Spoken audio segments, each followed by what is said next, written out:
જય હિન્દ મિત્રો, આજે આપણે વાત કરીશું સૂર્યમંડળ વિશે. સૂર્યમંડળનો સૌથી પહેલો ગ્રહ બુધ છે. બુધ એ સૂર્યથી સૌથી નજીકનો ગ્રહ છે, જેને મર્ક્યુરી તરીકે પણ ઓળખાય છે. બુધને કોઈ ઉપગ્રહ નથી અને ચુંબકીય ક્ષેત્ર ધરાવે છે, જે સૌથી ઝડપી સૂર્યની પરિક્રમા કરે છે અને હાઇડ્રોજન અને હિલિયમ જેવા વાયુઓ પણ ધરાવે છે. સૂર્યમંડળનો બીજો ગ્રહ શુક્ર છે, જે પૃથ્વીથી સૌથી નજીકનો ગ્રહ છે.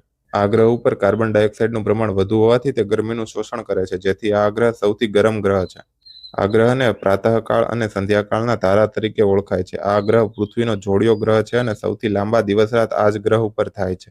શુક્રને પણ કોઈ ઉપગ્રહ નથી અને તે બીજા ગ્રહની વિરુદ્ધ પૂર્વથી પશ્ચિમ દિશામાં ભ્રમણ કરે છે. સૂર્યમંડળનો ત્રીજો ગ્રહ પૃથ્વી છે, એકમાત્ર ગ્રહ જેના ઉપર જીવન શક્ય છે. સૌથી વધુ ઘનત્વ ધરાવતો ગ્રહ પણ પૃથ્વી જ છે. પૃથ્વીનું ધરીભ્રમણ કરતા 24 કલાક લાગે છે અને સૂર્યની પરિક્રમા કરતા 365 દિવસ લાગે છે. પૃથ્વીને એક ઉપગ્રહ ચંદ્ર છે. પૃથ્વી ઉપર ઋતુ પરિવર્તન જોવા મળે છે અને વાતાવરણની હાજરી પણ જોવા મળે છે. ત્યારબાદ ચોથો ગ્રહ મંગળ છે, જે મંગળમાં આયર્ન ઓક્સાઇડનું પ્રમાણ વધારે હોવાથી આ ગ્રહ લાલ કલરનો દેખાય છે.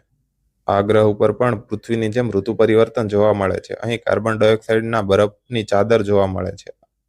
મંગળને 2 ઉપગ્રહ આવેલા છે, ફેબોસ અને ડીમોસ, જ્યાં ડીમોસ એ સૌથી નાનો ઉપગ્રહ છે.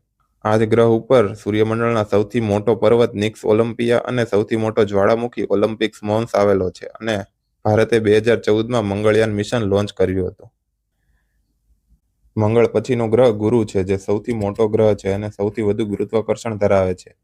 આ ગ્રહ ઉપર સૌથી ટૂંકા દિવસ અને રાત થાય છે અને આ ગ્રહ હાઇડ્રોજન, હિલિયમ અને મિથેન જેવા વાયુઓ ધરાવે છે. શોધ ગેલિલિયો નામના વૈજ્ઞાનિકે કરી હતી અને ગુરુને 95 ઉપગ્રહો છે, જેમાં સૌથી મોટો ઉપગ્રહ ગેનીમેડ છે. ગુરુ પછી બીજો સૌથી મોટો ગ્રહ શનિ છે, જેની શોધ કાસિની નામના વૈજ્ઞાનિકે કરી હતી. આ ગ્રહને ગેસનો ગ્રહ તરીકે ઓળખાય છે. આ ગ્રહ સૌથી ઓછું ઘનત્વ ધરાવે છે અને શનિ પોતાની આજુબાજુ વલયો ધરાવે છે, જે વલયોને અનુક્રમે A, B અને C નામ આપવામાં આવ્યા છે. શનિને 146 ઉપગ્રહ છે અને સૌથી મોટો ઉપગ્રહ ટાઇટન છે. શનિ પછીનો ગ્રહ યુરેનસ છે, જેની શોધ વિલિયમ હર્શલે કરી હતી. આ ગ્રહ ઉપર મિથેન વાયુ સૌથી વધુ જોવા મળે છે, જેથી આ ગ્રહ ભૂરા રંગનો દેખાય છે અને તે શુક્રની જેમ પૂર્વથી પશ્ચિમ દિશામાં ભ્રમણ કરે છે અને આલ્ફા, બીટા, ગામા અને ડેલ્ટા જેવા વલયો ધરાવે છે અને પોતાની ધરી ઉપર 98 ડિગ્રી જેટલો નમેલો છે.